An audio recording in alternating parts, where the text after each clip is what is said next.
Hi. Hello again.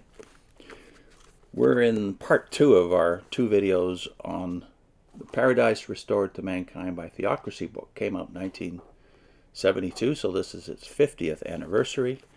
And we've got to the part now where the new heading is Religious Hypocrisy Exposed. Remember, the previous heading was Loyalty to God Transcends Family Ties. Now we're going to see how they tie that thought together with Religious Hypocrisy Exposed in this section at the bottom of page 353 in the book. Jehovah, the God of the true prophets, will put all false prophets to shame, either by not fulfilling the false prediction of such self-assuming prophets, or by having his own prophecies fulfilled in a way opposite to that predicted by the false prophets. False prophets will try to hide their reason for feeling shame by denying who they really are. And they proceed to do that. Okay. Thus, Jehovah foretold that his people in their land of restoration would be so well instructed with his word and would be so loyal to him and to his true prophecies that they would refuse to be friends and intense lovers of any false prophet. If they did not kill him, then they would discipline him and strike him so hard in their indignation that visible wounds and scars would result. Such marks on his person, yes, on his breast, which would be partly exposed, would betray his identity in spite of the fact that he had discarded official garments that he had assumed to wear as a bona fide prophet of Jehovah God. From whom had he got such scar-producing wounds?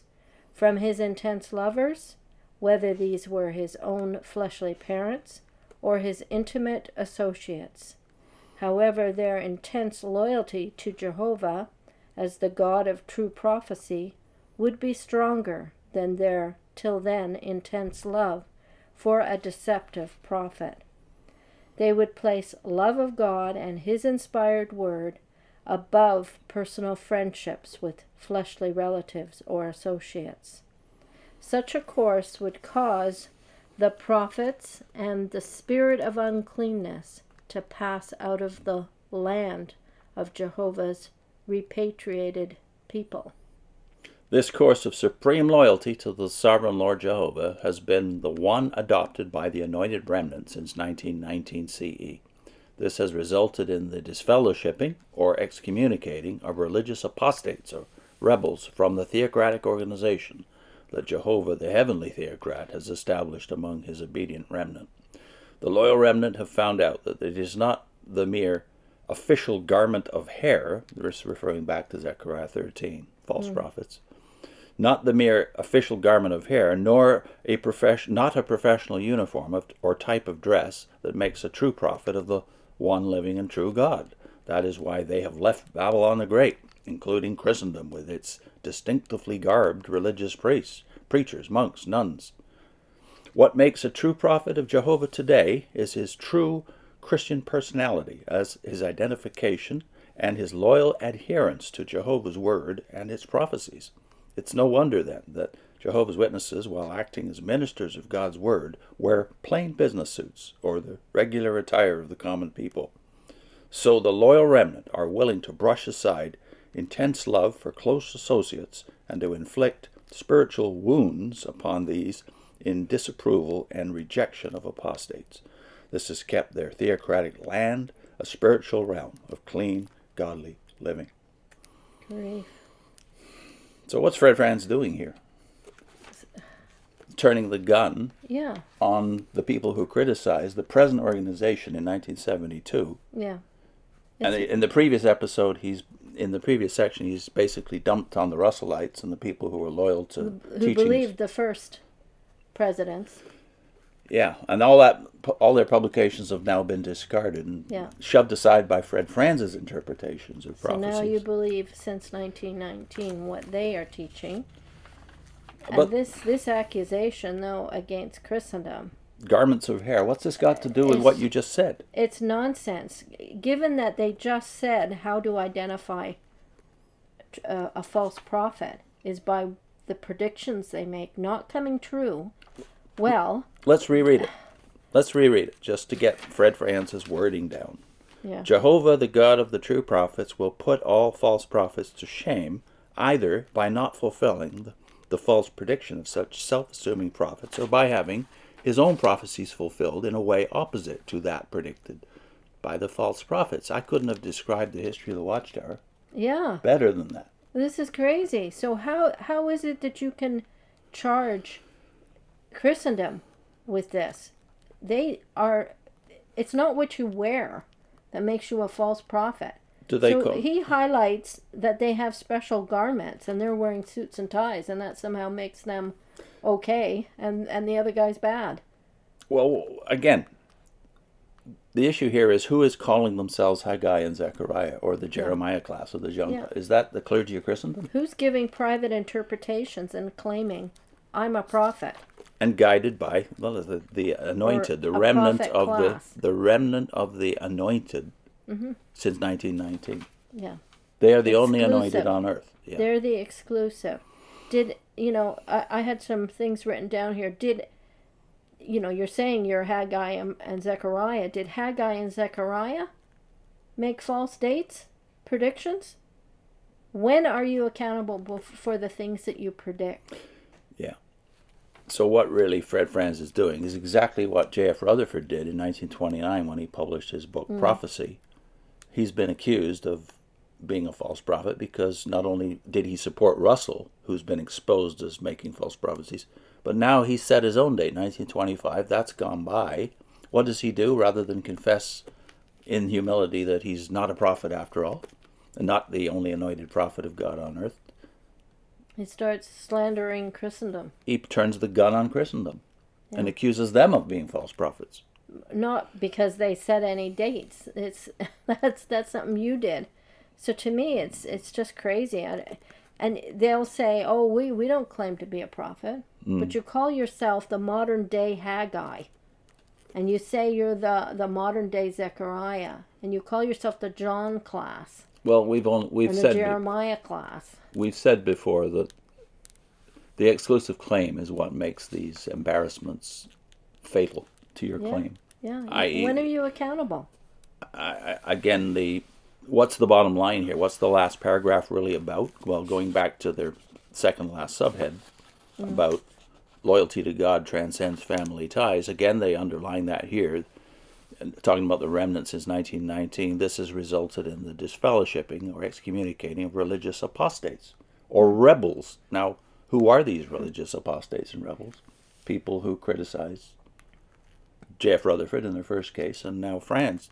I think it probably is that already Franz and his supporters were getting a lot of flack in 1970, 72, because they've set a new date, 1975.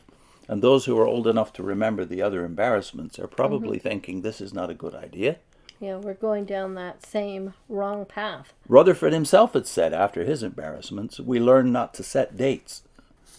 But here they are now setting up another date, and Fred Franz seems to be deflecting the criticism by just pointing the gun back at you and saying you're not loyal. Then this sentence in the middle of that paragraph, what makes a true prophet of Jehovah today, among other things, his loyal adherence to Jehovah's word and its prophecies. Yeah, but it's not Jehovah's word and its prophecies that they're loyal to. It's their pronouncements of what that means. Their private interpretation is what you're supposed to be loyal to. Yeah. In the name of Jehovah. So they're hiding behind the name Jehovah, which I think is blasphemous. Yeah. Not just makes you a false prophet, but a blasphemer too. And the last claim at the bottom. So the loyal remnant are willing to brush aside intense love for close associates and to inflict spiritual wounds upon those in disapproval and rejection of apostates. And this keeps their theocratic land if you don't clean. Follow the current set of interpretations. So why wasn't this book restudied after 1975? Well, I don't know. Although we restudied the No Jehovah book and the Babylon book. Yeah. But why did this go into obscurity? Yeah, this would have been hard to swallow as a witness. You know, I was 12 when we studied. Well, when this came out. Is that your excuse for not noticing?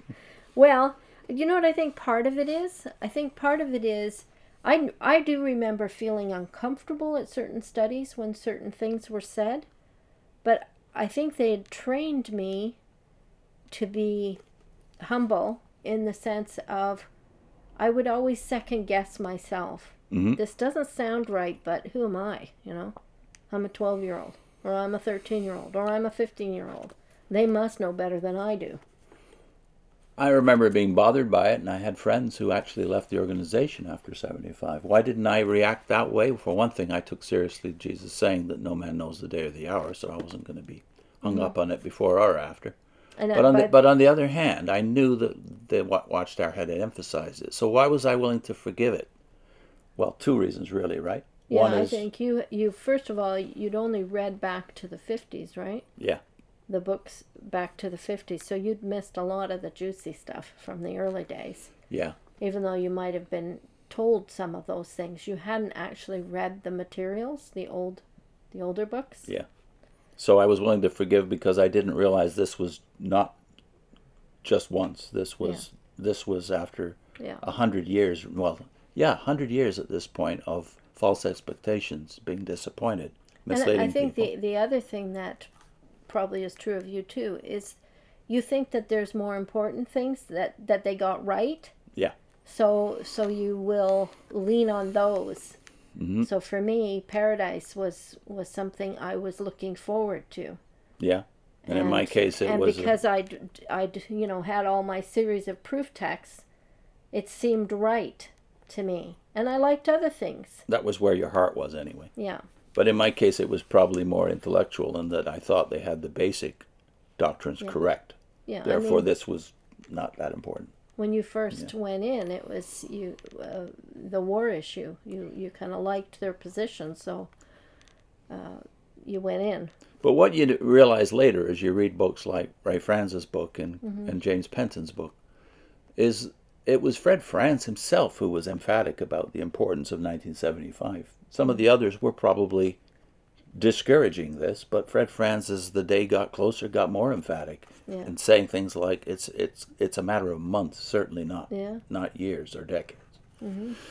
Yeah, said those things. So did we waste the last 50 years? I hope not. But a lot of people are still in there who were loyal in 1975 and haven't read those older books. Yeah. It's never too late to leave. Never too late to leave. Yeah. And so, there is something better. What are our links this time? Mm-hmm. The 1975 issue. Wait, you had Russellites. Oh yeah, the Russellites. It was the video is on the book Prophecy and what Rutherford did, turning the gun on his critics in calling them false prophets and calling the Russellites, who apparently 3/4 of the total membership had left by then. Mm-hmm. He calls them what? The evil slave. Evil slave and dogs. Loyal to men. Yeah. The dogs, yeah. Yeah. And the other video, I think, is on the earthquake that shook 2 Jehovah's Witnesses out of the So the Watchtower. first about Zechariah 14. I think there's about 8 videos altogether on Zechariah. There's also a Zechariah playlist, by the way, if you want to check that out. 8 of those are about the Zechariah 14 passage, how important that was. Mm-hmm. The earthquake that's predicted there, and the feet of Jehovah on the Mount of Olives. Mm. So I'll put that link in too. See you soon.